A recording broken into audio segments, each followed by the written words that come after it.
Amber POV. Amber was tossing and turning again on her bed.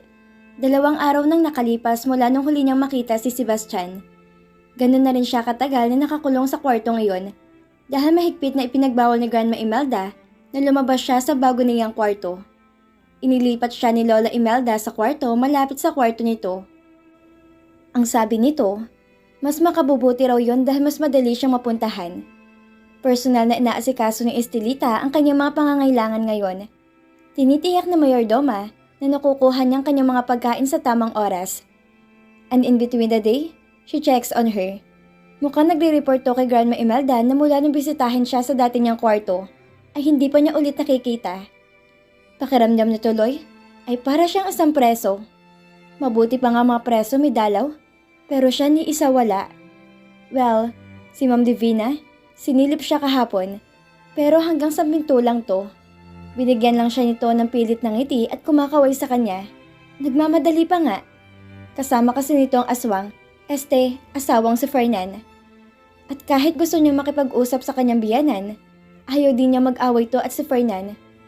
Gusto lang niyang tanungin ang ginang tungkol kay Sebastian, kung anong ginagawa nito o ano ang pumipigil rito na makita siya, or natigilan siya. Seriously, Amber? Tinatanong mo kung anong pumipigil kay Sebastian para hindi ka makita? Kinakainisan ka ng asawa mo dahil nagsinungaling ka sa kanya tungkol kay Drew.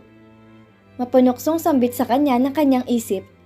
Itinulak niya ang sarili sa kama nang bumangon ang pamilyar na sakit sa puso niya. Paulit-ulit na siyang inalipin ng katotohanang, ako talaga ang may kasalanan kung bakit sila nagkagano ng asawa.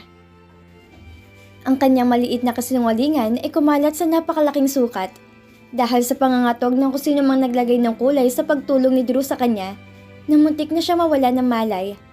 At ngayon, hindi niya alam kung paano ayusin to. Wala rin siya maisip ng paraan para makapagpaliwanag kay Sebastian nang hindi siya nito pagagalitan o pinapalayas. Huminga siya na malalim. Kailangan niyang lumabas ng kanyang silid. Kailangan niyang i-distract ang sarili mula sa kakilakilabot na kaisipan na patuloy na umiikot sa kanyang isipan. Mabilis na nagsuot ng jeans at blouse si Amber. Nagsuklay at inayos ang sarili bago lumabas ng kwarto. Maingat niyang binagtas ng ilang hakbang patungo sa silid ni Lola Imelda. Nang marating niya ang pinto, mabilis siyang kumatok. Agad naman siyang pinagbuksan ng nurse na matanda. Nginitian siya nito na mabungaran siya bago nito niluwagan ang pagkakabukas ng pinto. Mahina siya nagpasalamat sa nurse bago siya humakbang sa loob ng silid. Nakaupo si Lola Imelda sa kama habang nakasandal ang likod sa marangyang headboard at sinasagot ang isang puzzle sa spreadsheet sa kandungan nito. Hello, Grandma. Bati niya sa matanda. Agad itong nag-angat ng tingin sa kanya. Lumiwanag ang mukha ng matandang babae nang makita siya. Amber, mas maganda ka kaysa nung huli kitang nakita. Anito, at mabilis na binitawan ang mga hawak at marangyang tinapik ang espasyo sa tabi nito. Come here, umupo ka sa tabi ko. Nang makaupo siya sa tabi nito, bumaling to sa nurse nito. Leave us. Agad namang tumalima ang nurse. Nang sila na lang dalawa, agad nitong ginagap ang kamay niya at muling ngumiti. Sabihin mo sa akin, bukod sa pagkahilo mo, ano pang ginagawa sa iyo ng apo ko? Marahan siyang tumawa. Nung isang araw, nang sabihin niya sa matandang babae ang kanyang kalagayan, ipinakita niya rito ang pregnancy test na kinuha niya bilang souvenir mula sa hospital kung saan siya unang nagpa-test. Tuwang-tuwa si Lola Imelda. Bigla pa nga itong napatayo sa wheelchair at niyakap siya. Labis ang kanyang pagkamangha. Excited na raw itong malaman kung ano nga bang puputo sa one child only na sumpa ng pamilya Smith. Ang sabi niya, hindi siya sigurado. Humirit pa siya na baka pwede pa nilang ihabol ang kakambal ng nasa sinapupunan niya kung magkakaayos sila ng apo nito. Humagalpak ng tawa ang matanda, pati siya'y nakitawa na rin kahit na masakit pa rin ang puso niya dahil sa pagmamatigas na ginawa sa kanya ni Sebastian. Pumayag naman sila na ang pagbubuntis niya ay mananatiling sikreto hanggang sa maayos na mga bagay sa pagitan nila ni Sebastian.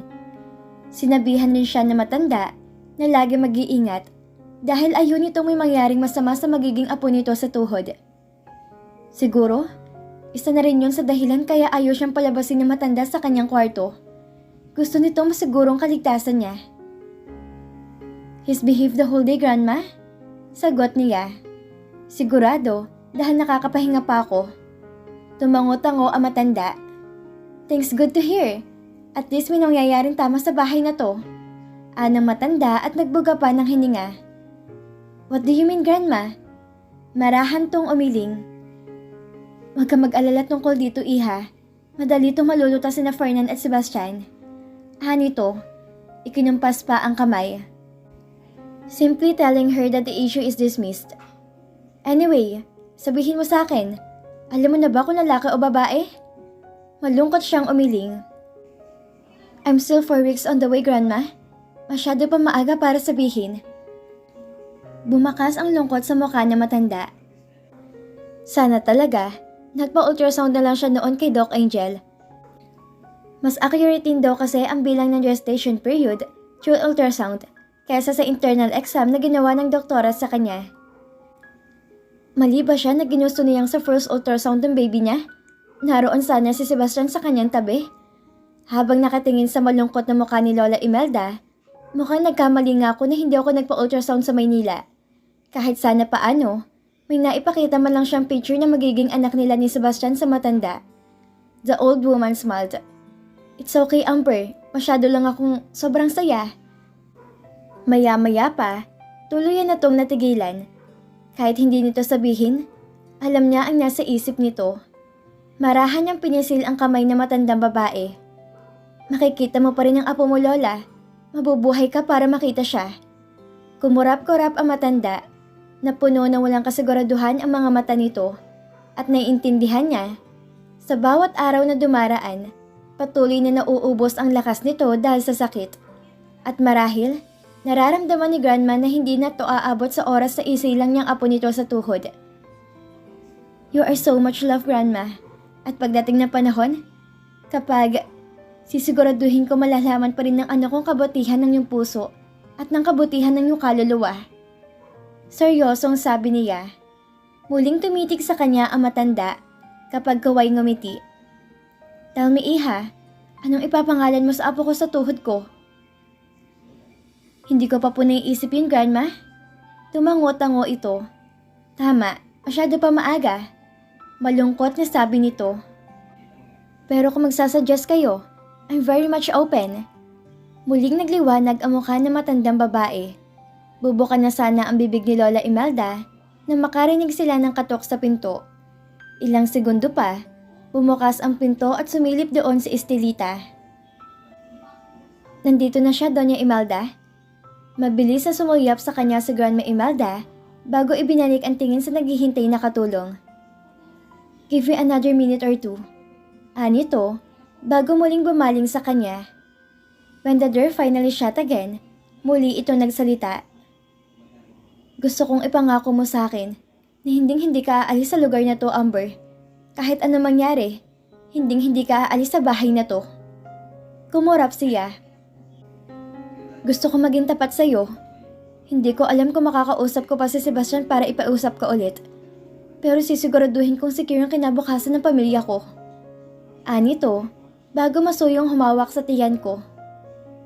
Nangako ka ba na mananatili ka, Amber? No matter what? Lalo siyang naguluhan. Gayunpaman, sa huli ang pagmamadali sa boses ng matandang babae ay tahimik na nagpatango sa kanya bilang pagsang-ayon. Muling ngumiti ang matanda. That's more than enough for me. Ngayon bumalik ka na sa iyong silid at magpahinga. Pahatid kita kay Estelita ng hapunan mo. Tumango siya at marahang niyakap ang matanda. Pagkatapos niyon, walang imik na naglakad patungo sa pinto. Subalit bago pa man niya mahawakan ng seredura, muli itong nagsalita. Austin. Nito, agad niya tong nilingon. Po? If it's a boy, would you name him Austin after my husband? Tanong nito.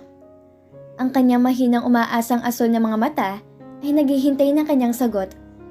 Huminto siya saglit para mag-isip bago sinabing, Yes, Grandma. I'll name him Austin. Nang gumanti ng ngiti ang matanda, tuluyan na siyang lumabas ng silid. Isang nakatuksido na lalaki ang pumasok sa kwarto pagkaalis niya. Subalit mas nakaagaw ng atensyon ni Amber ang tawanan sa may hagdan. Nang tingnan niya, ang mga tawa ay nagmumula kay Sebastian at Hannah. Sa kabilang banda, malalim na ang gabi, subalit hindi pa rin makatulog si Amber. Kahit walang kabuluhan, hindi niya maiwasang isipin ang eksenang nasaksihan niya kaninang hapon. Ganun ba talaga kasaya si Sebastian na hindi siya makita?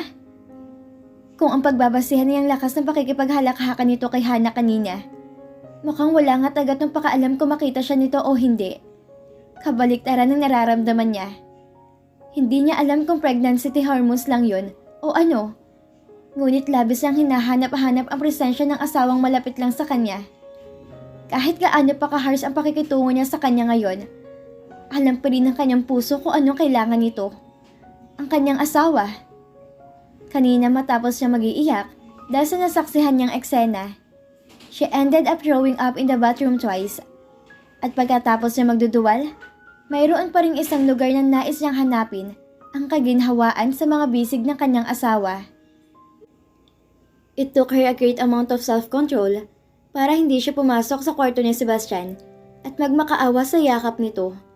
Isang yakap lang ng asawa, yun na lang ang kailangan niya para malampasan niya lahat ng masasakit na pangyayaring to.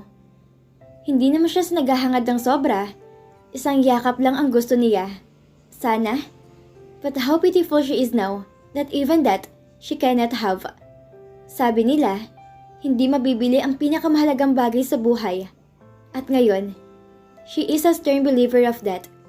Marahang nagbuga ng hininga si Amber nang tumunog ang cellphone niya. Mabilis niyang inabot yon sa bedside table at tiningnan kung sino nagpadala sa kanya ng mensahe. Bumaha ang guilt sa puso niya nang makita ang mensahe ni Bianca.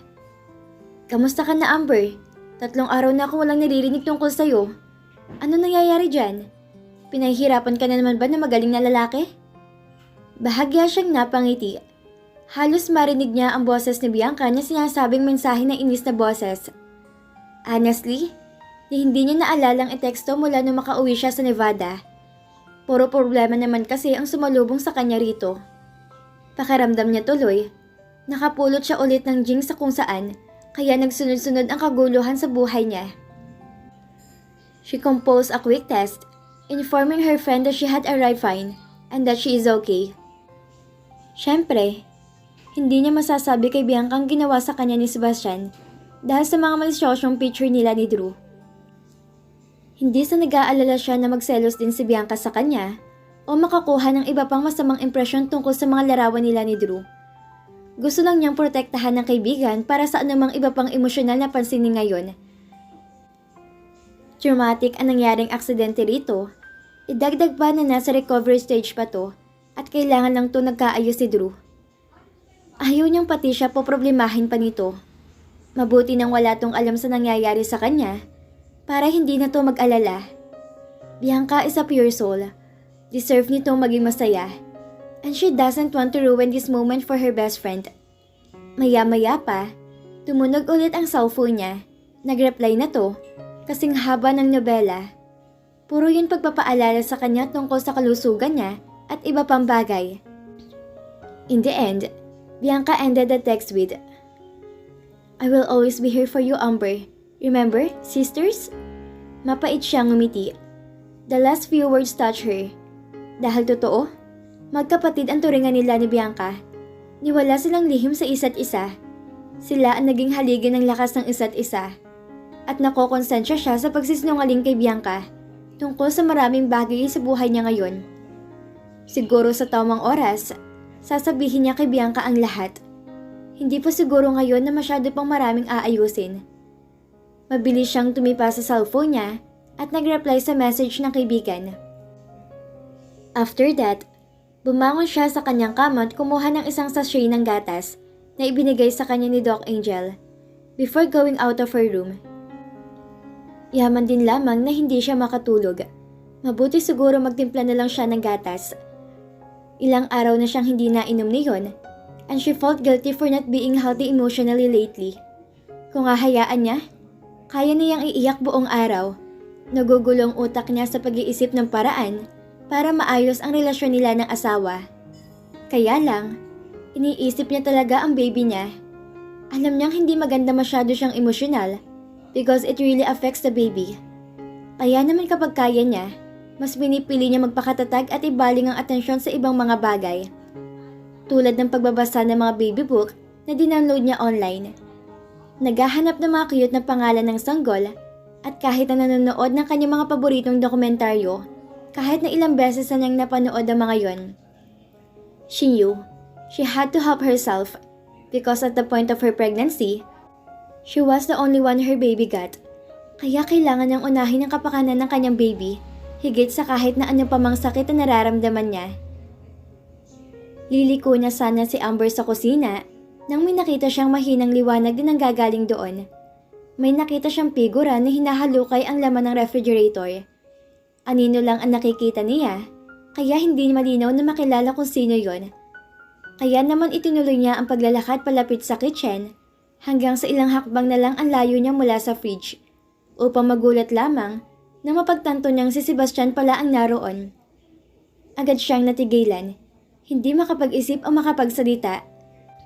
That was the closest she got in seeing him for the past days. At masakit na malaman na hindi niya nakikita ang kanyang asawa ngayon na malaya gaya ng dati. How she would give up everything she has if only he could look her the way he used to.